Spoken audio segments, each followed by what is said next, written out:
Ditch the fairy tale, princess. It's time to step outside the status quo and blaze your own trail. The path littered with setbacks, successes, and newfound passions. Why? Because when you break away from the script, you start to pursue a life by choice. One that is all yours. Live unscripted and rewrite your life. Welcome back to Unscripted. I'm always excited to record a podcast episode, but today I have one of my dear social media friends on here that we've been following for quite some time. Lucy, welcome to the show. I can't wait to have this conversation with you today. I know we've been kind of like all excited, both of us, to share because, like you said, we've been following each other for a while, and I just admire anybody who is like showing up and doing the damn thing. Yeah, thank you so much for having me on the show. I'm like super honored to be here. Oh, you're so sweet. Okay, can you give us a little backstory of like who you are and what you got going on right now? Yeah, absolutely. I actually am an immigrant. I came here from Thailand when I was 10 years old, based on like the family's American dream, and didn't speak any English. And we were conditioned to just work, save, and then send home money. And I was the black sheep of the family. I'm like, I want to unlearn everything that has been taught to us, and I wanted to redefine what success is. So I'm a small business owner. I own a lash salon here in Houston, Texas, and we've been open for about 3 going on 4 years. And just the journey of everything of entrepreneur, getting to know yourself, getting to know who you are as a leader, and also trying to be the best version of yourself outside of work. That's me every day. I'm like, oh, we could go down a few rabbit holes right there. But first of all, congratulations on the business. Congratulations on hitting almost 4 years in business, because I know if we do the math, that put you opening sometime around the pandemic, correct? Before, correct. Yeah. That wasn't fun because I lived through that as well. I opened the salon 6 months before that all happened too. So, but you prevailed, you figured it out, and you're here still standing and thriving. So let's dive into a little bit about like what it looks like to finally step out into entrepreneurship and open your own place, because it's one thing, I think, to do your own book of business, right? But it's a whole nother thing to then maybe expand and start to lead other people. Yeah, absolutely. And I don't think there's ever been like a time where, okay, I'm ready to hire. It was more of like that second and that moment. It says, what else can I do to help others grow? And how could I give back? So I've always been that person that's just always like loved to give. And how can I like position other people's lives while I'm going up, And so that's how it got started, to be honest. There's never been a time where like, okay, you need to have this, A, B, C. It doesn't come with an instruction. You just do it, and hopefully you wing it and you get it right. Definitely. Well, I'm sure there's things that maybe you didn't get right in the beginning, and you could share some life. Oh, absolutely. Life lessons of things that maybe in hindsight, looking back, for a future new salon owner or lash artist or someone looking to open their own space could benefit from hearing some of the things and challenges that you went through.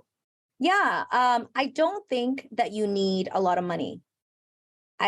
People think to start a business, you need a lot of money. I feel like us in the soil of the United States have so much resources that we don't use enough. And I feel like you need to maximize your resources first. That's one thing that I thought going into a business I need.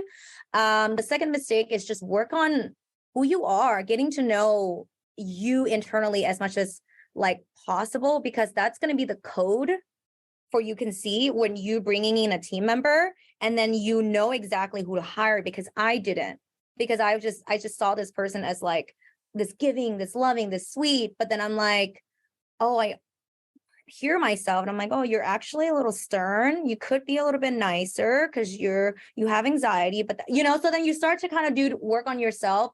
That kind of goes into the lean building and then the leadership skills. That's the biggest mistake that I made, is it's just trying to save everybody at the same time, not knowing the patterns of personality, characteristics, getting to know myself, and like having a process.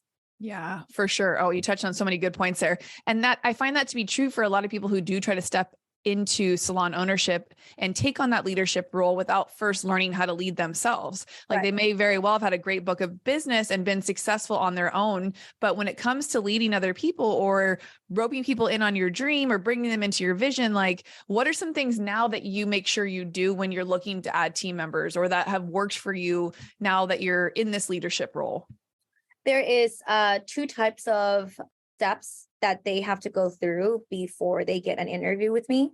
So there's a phone call interviews where you answer certain questions, and then we ask you why you answer those questions. And then you do an in-person with an office manager where we put you on the test where you said you can do this, do it in front of us. And then after that, if you kind of check, that's when you have, because at the end of the day, your time is very valuable. You can't see every single person, that it's just not going to be matching to what you're looking for, and vice versa, right? Because I always tell my new hires, as much as we're hiring you, you're looking into us as well. You're interviewing us as well to make sure that we're the right match. This is a 50-50 relationship. Definitely. That's so true. And I remember that when the big salon I worked at for years, knowing that they would be so intimidated, like the new hires when they would come in. And there was always a moment where, I think the manager at the time would have them come do a working interview for the day and hang out. And if I ever got an opportunity to have them next to me or assisting me or be around me, I said, is this the type of environment you want to be in? Is this the type of pace you want to keep up with? Is this, XYZ? Because this is an interview for you just as much as it is on the other end. So make sure you're discerning enough, because when you're new and you're nervous, like you think you're there to serve and to please. But at the end of the day, if you're not putting yourself in the right energy or environment, it's not going to work. It's not going to work no matter how bad you think you should want to be in that space. Exactly. And you should always think like, I am going to add value into this company. What kind of value will they add into me? Right. Oh, yeah. Yeah. I know my mom's owned her own business for many, many years. I would say over 30 years now. And, as a leader and growing in that, having different she has agents that work for her in real estate. And it's this constant game of, the employee will always want more from the employer and vice versa. And so when I opened my salon and became the employer, I was like, how can I really be relatable on both sides? I've been on that side, that's where most people start. But now that I'm on this side, how can I still include them in the vision? How can I still include them in, what we're here to do, not just the service we're here to provide? What are some ways that you have grown culture in your space and made sure that people kind of know how they add value in there? So the first year was a shit show. Fair. The first year was a shit show. It was like, this is me. This is my rules. This is my company. This is how you're going to do it. And the end of the first year, I got a coach, and the coach is like, you need to talk less. You need to learn how to listen. And so, because I'm always like this extroverted person, I'm like, da, da, da, da, da, da, da, da, da. So I always lead. And so I was like, that's not how a leader actually lead. You need to pause, ask them a question, and they need to be able to express themselves. So when I hosted that first meeting, everyone finally told me, I feel like I was being heard. I felt like my need, my expectation of what I want to accomplish in life was actually being heard by the company. So ever since then, I'm always every quarter, every couple of months, how are you doing? What can we do better? If you have one thing, if you're getting $1 million and you have one thing to change about the salon, what would it be? So then you start to kind of taking all of those opinions into consideration, and it's been working out. That's amazing. And yeah, I love that you shared, the first year was a shit show. I didn't really know what I was doing. And I feel like a lot of people will have aspirations to open their own place or to go out on their own somehow. And they feel like they have to know it all and have to have it all figured out before they do it. But the only way you were able to figure that out was to actually do it and maybe mess up a little bit and get the feedback. And then also you sought out mentorship and help by getting a coach who then informed you or helped you figure out how to be the leader you needed to be for the success that you have now. Because the numbers that you were sharing with me, I was like, well, Lashes managed to grow revenue by 320% when it's its second year.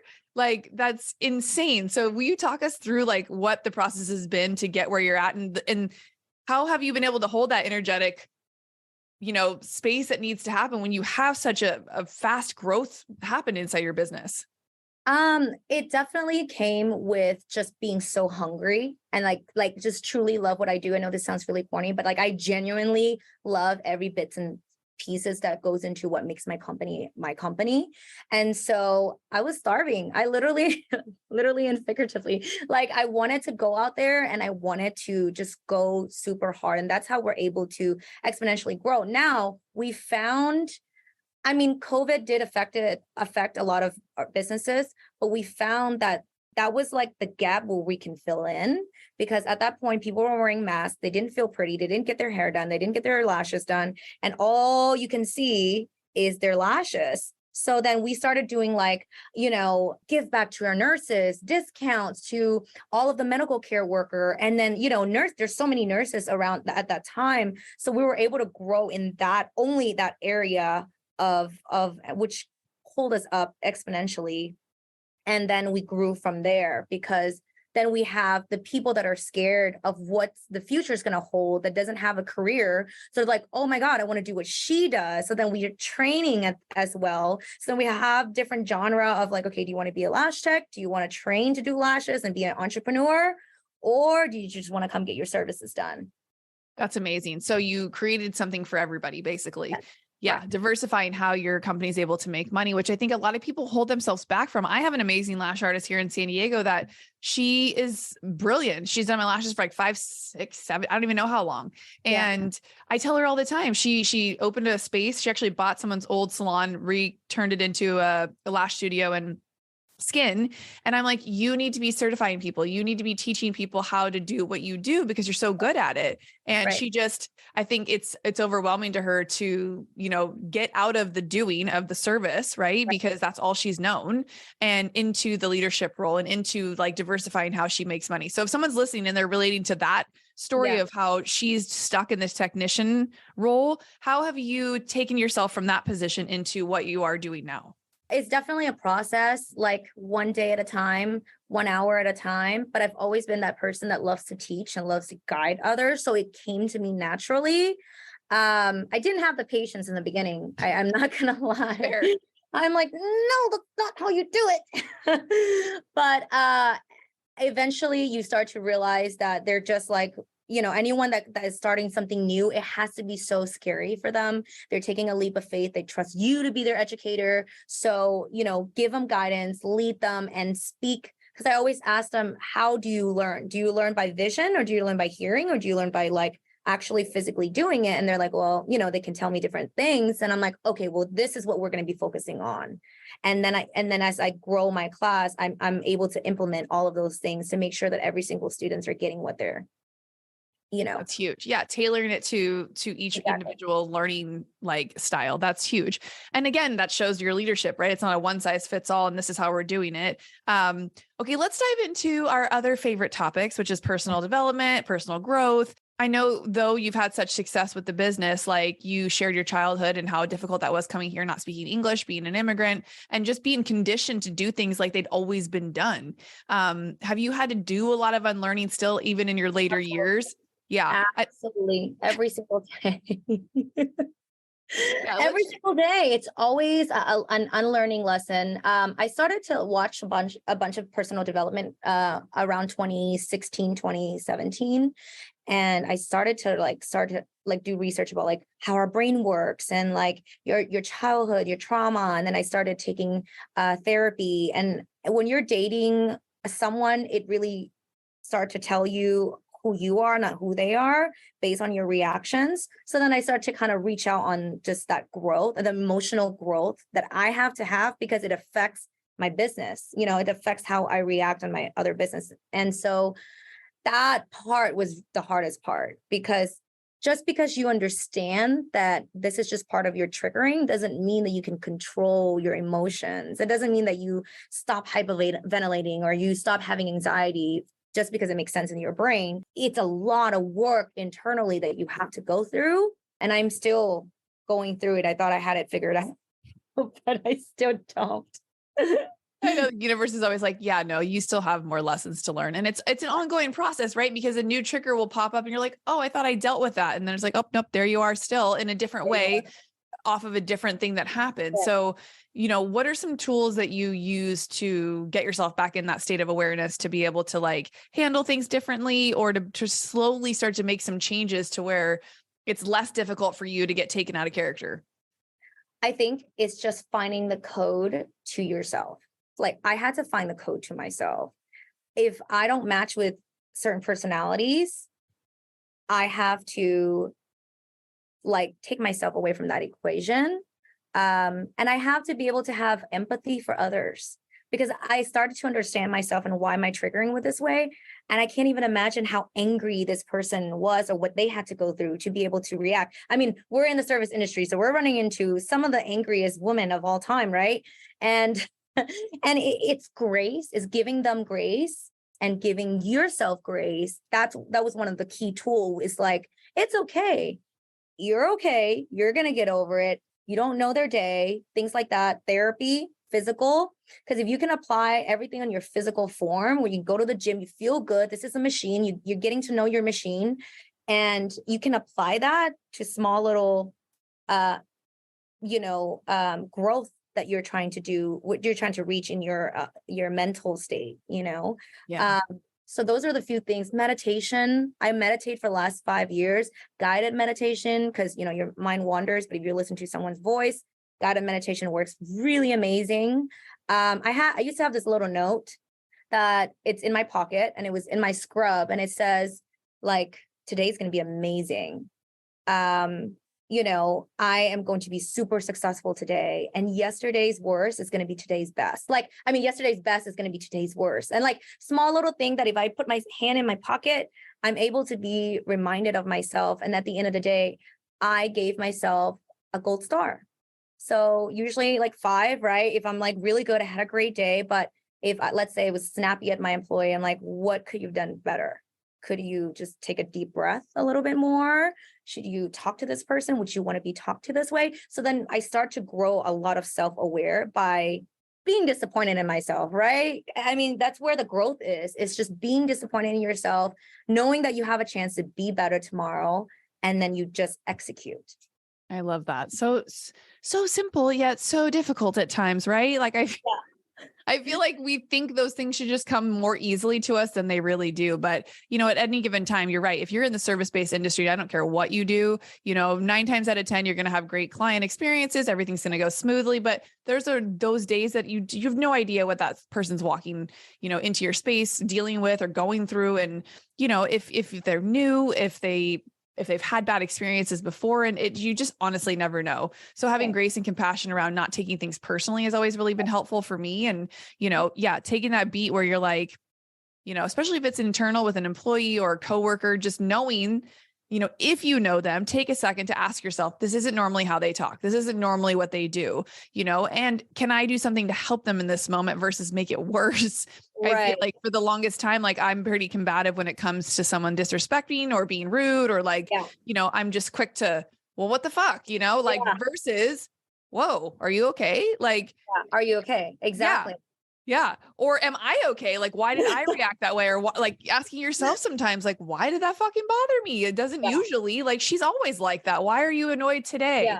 Yeah. Because unless you work alone, like behind a computer with no people, you're going to run into some of this stuff. It's just part of it. It's not just the beauty industry, because it's funny because for the longest time, being in my hole, running the salon, working in, I thought our industry was different and that we were the only ones who dealt with people like this. And I talked to my friends who are real estate agents, tax people, like you name it. Like if you deal with customers or clients, you're running into some sort of like hiccups throughout the day. Like nothing's going to be super smooth sailing, but your ability to kind of maneuver the client experience or to have some sense of leadership, even if you're not the owner, even if you're just a coworker or the front desk staff, like your role is just as important as anybody else's to kind of help diffuse situations or, be empathetic. Personality as well. Like I try to teach my front desk. I said, you got to know the characteristics and the personalities that they're coming in. If they're trying to overpower you, you got to put them in their place. But this is how you get through life. It's just you're learning. For instance, this girl bumps into you in the club, right? What are you going to say? Like, screw you, bitch. No, you're going to grab her and I go, oh my God, I'm so sorry. Are you okay? This room is so small, right? Let's get a drink. That's how you get through life. You don't get through life at bumping her back. You get through life by taking control. I love that. I have a vivid moment of that happening to me several years ago. Yeah. In that moment, that's not what I did. Yeah. That was my crazy girl era. But since, being able to really tap into your own emotions and, communicate properly. I think if you are having an off day or if you are in a situation where life is heavier, I always appreciated my previous boss I had at the larger salon that would share kind of some insights of what was going on with her so that we would know to maybe pick up the slack or to be more empathetic or to do something to make her life easier as well. Because at the end of the day, I do think we all want to help each other and we want to be a part of something bigger than ourselves. And so I think communication is a huge piece. Do you have constant touch points with your girls around like meetings or making sure that everyone's being able to chase their own goals internally inside your space? Absolutely. I'm very close with all of my girls here. So we have a close relationship. But I always want to make sure that like, it's just still your goals. And that's just, it comes with communication. We talk so much throughout the days, but when we're actually sitting down and this is a serious talk, we take notes and we say, okay, like the time frame, where would you want to be in a time frame? How can we reach that? And we come up with solution together to make sure that they're on the same page. But to be honest, 50% of them, their goals changes. What they see in life, let's say they meet a man and they wanted to be this entrepreneur, but they met someone along the way and they're like, actually, I want to be a housewife, So there's just so many things that you're going to have to provide a safe place for them to make sure that whatever they're going through or the changes that they decide to make, they feel comfortable coming to you first. I love that. And you're right. People's goals change or, their life changes and it can at the drop of a hat. I felt always so bad and it was the thing I put in my back pocket for when I knew I was going to need it, when people leave your space or move on, move somewhere else, move their business, decide they want to be a housewife the next day, when at one point they wanted to be this 7-figure, stylist or whatever. I remember my previous boss just taking things very personal. And we had a heart-to-heart several years after I left. And she was like, I honestly was so naive and thought if I built the world's most beautiful salon that no one would ever leave. And I'm like, you didn't think us in our 20s would like maybe get married and have kids and want to work less? Like you didn't think people would retire? Like she's like, yep, nope, didn't think about any of it. Like, and she dealt with people leaving and moving on in such, it wasn't always the best way. And I still to this day, like I feel bad for her because instead of seeing it as an opportunity of like growth for that person or, they left on a good note, like it wasn't ever really like super positive. Right. No, I completely agree. And I took it really hard. My first girl that left, I mean, I remember actually the first year I lost 3 girls and I was just call my friend crying. And I'm like, I've done everything. I bought her Starbucks every single day. Why would she leave me? And I realized that it's not about me. It's not about the atmosphere. It's not about anything else. It's genuinely about that person and what they want in their life. Yep. And as long as you know that you've done everything that you possibly can for this person while they were here, hey, all you can do is just be grateful.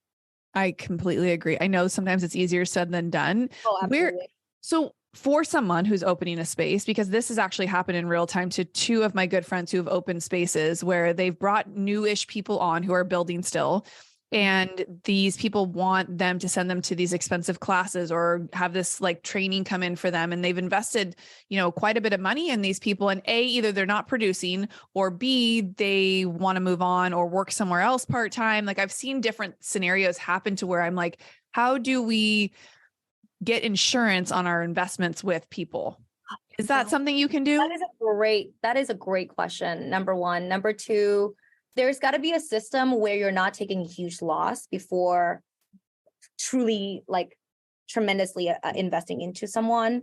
I think like for us is we would do like hourly first. And that's a huge investment for us because we're getting free models. We're having them test out their skills.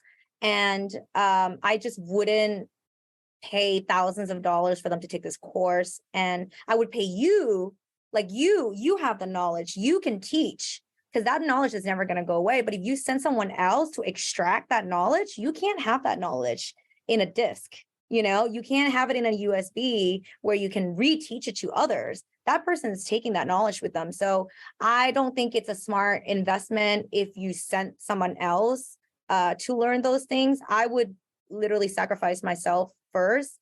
And I got 10 certifications to be able, under my belt, to be able to teach different techniques. And so, but that person has to have some kind of basic understanding, not brand new, where, there's a lot of like liabilities that goes into it with a client, but enough to know that, they can slowly be an artist themselves. Yeah, I love that. I know that's always been a difficult one I found for, people in the skin world, aesthetics and things like that. Like, the owners maybe not being actual service providers and then sending them out for trainings that cost, a grip, and then them leaving to go provide those services at other people's spaces. So yeah, I think all good points. And I think that's just kind of part of the industry too. And it's one of those things that, if the investment's going to cost you more than the return, sometimes you have to look at how that person, like, where's the value exchange going on there, and have boundaries around that. I love having conversations around this, and I've missed, because I did, transition the podcast from the Beauty Inspires Beauty to Unscripted. And it's one of those things that, like, this industry raised me. And I just am so fortunate to get to talk to women like you who, even though we're running different businesses, like, there's, at the end of the day, that personal development piece, that leadership piece, that wanting to serve other people, is really like the core, and allows you to go on and do whatever it is that you want to do in life, and to live a life that you want. We skipped the part where, how did you get into lashing? I worked for a plastic surgeon, and I wanted to be an esthetician. So I put myself through school, and I'm like, oh my God, the skin thing really, really is working out. And I was offered lash class, eyebrows class, in the midst of being in the school. And I fell in love with lashes, and all I wanted to do was lashes. I didn't care about anything else. So that was kind of, it started, but you have so much doubt in your mind of, I don't think there's so many great lash artists out there. How will it be great? The tools are limited. And it took me a while, maybe a year and a half, to fully like focus on the lashes, and just grew my business from there. And I'm super grateful that I went past all the negative thoughts and all the discouragements, because it's expected, and you have to kind of push through that. So that's kind of how lashes got, and I'm still doing the service. As we speak, I still take clients because I truly love what I do. And I also, when I teach, my students are able to like get inspired, because they're like, oh wow, she still does lashes. She's still like, this is someone who I trust, because this is a new technique that's coming in, and she knows what she's doing, I love that. Yeah. Keeping your finger on the pulse of what's actually happening. Okay. Correct. Let's dive into a little bit of social media before we close this out, because you show up in such a big way on social media. And I know you growing your personal brand has probably helped the business tenfold. Yeah. So talk to us about what it looks like for you as far as playing that role and developing that personal brand of your own on social. I think it's really important to share with the world who you really are, what you care for, what you stand for. And I think I started to become really focused on my social media, like the last few years, of like, if you're going to see me, you're going to think about lashes. Like, if you see me, I'm going to say, you're going to think lashes. And a lot of my referrals came from men, because when men follow me, they're like, oh my God, my wife wants to do lashes, and send them to Lucy. So social media, it's free marketing. I think everyone should take advantage of it. I think you should post as much every day.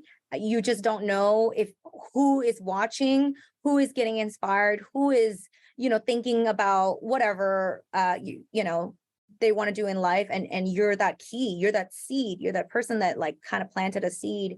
So I was just always focused on just doing research on what I can do to get to be better and aesthetically pleasing, right? Because everyone loves looking at beautiful pictures. All of those things kind of come into the components of what makes social media great.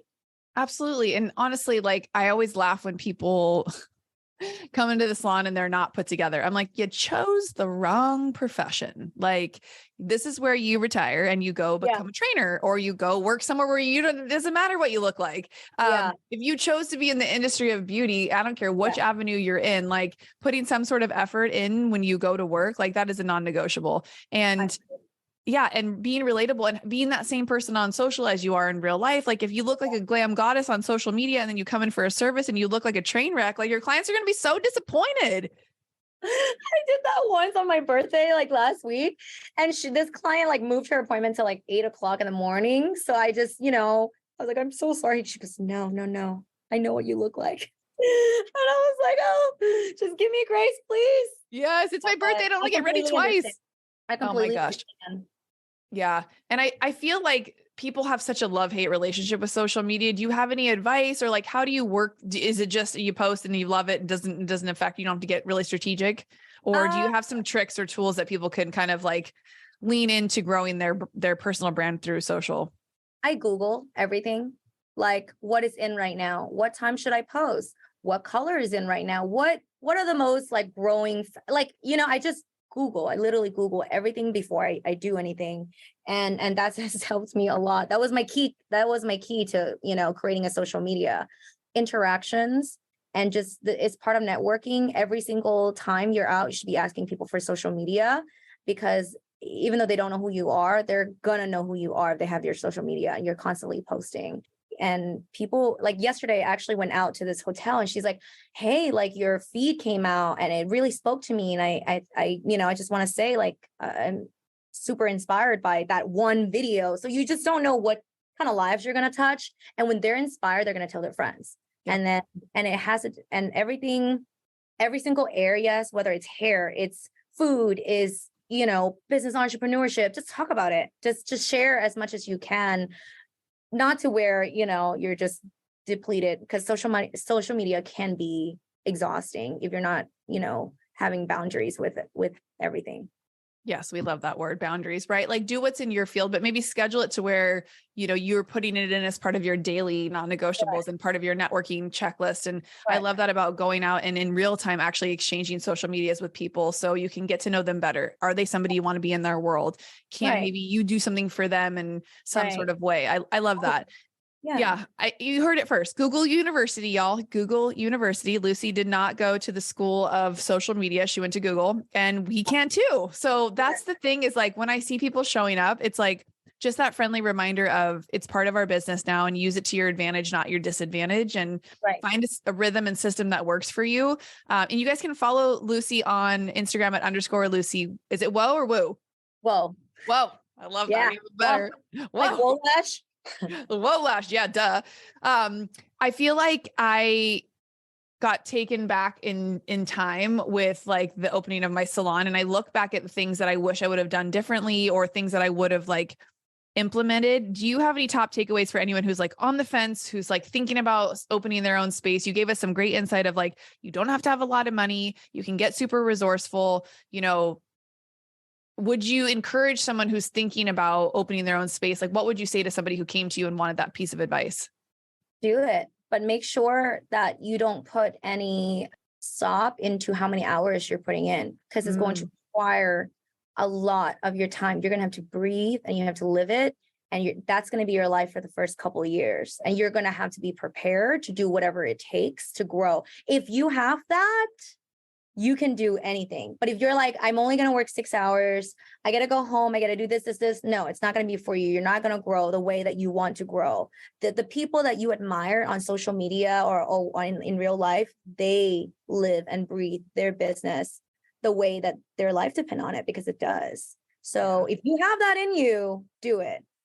And Google everything. And Google. And if you don't have that in you, that's okay too. That just means you're probably going to make a great asset to somebody who is at that level, who wants to run their life like that. Go work for somebody like Lucy. Go work for a salon that provides you with that environment that encourages you to still chase your dreams and live your life. And if you are interviewing for a space, like, be sure to ask the right questions. And if maybe you need to know what those questions are, reach out to Lucy on social media, say what's up.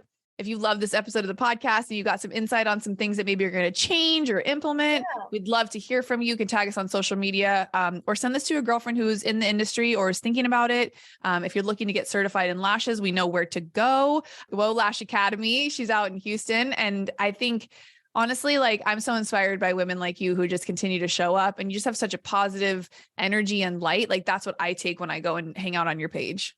Thank you so much. I try my best. I also try to be like as vulnerable and as transparent of what I'm going through in life. And I think that's so important for people to be relatable to you, to know that like, hey, I'm hurt this day too. I also go through these things as well as you do. And that's okay, because what I realize is a lot of us lacked confidence within ourselves. We don't think highly of ourselves. And that's something that I finally conquer, but it took years to just say, no, I'm the best. I'm good. Can I be better? Absolutely. But right now I'm happy with myself, because I did everything that I possibly can to be in this position. And even if it's, even though I didn't have it figured out, I'm a lot better than where I was 5 years ago. So true. So good. Giving yourself grace, giving yourself the same empathy you'd give your clients, all of the above. I love that. You guys, thank you so much for having me. Thank you so much for your time. If you love this episode, you know what to do. We love supporting women on this podcast and just encouraging you to chase your dreams, live life unscripted. And Lucy is prime example of someone who was like, I'm not going to be the narrative of what's gone before me. I'm flipping the script. I'm doing things my way. And it's been a successful ride so far. I'm so happy for you. Congratulations. And I think we should do this again in the future. What do you say? Deal. Yeah, absolutely. And congratulations to you, because you've brought so much. You have so much under your belt, and you're such a natural. And I've always just like admire you on social media as well. So thank you so much for just considering me and to be a part of your podcast, because this is amazing. Oh, you're special. That's so nice. I appreciate hearing that too. Cause I was saying to my last guest, I'm like, listen, we're human and like, we all need a little slap of validation from time to time. It's so nice to hear it from not only listeners, but friends and peers and other people who are doing things and showing up big. So I appreciate that and receive that as well. So thank you very much. Welcome. Which one of your girls needs to hear this one? Send this to someone who could use a smile, some encouragement, and a little love from this edgy podcast host. Much thanks and all the love.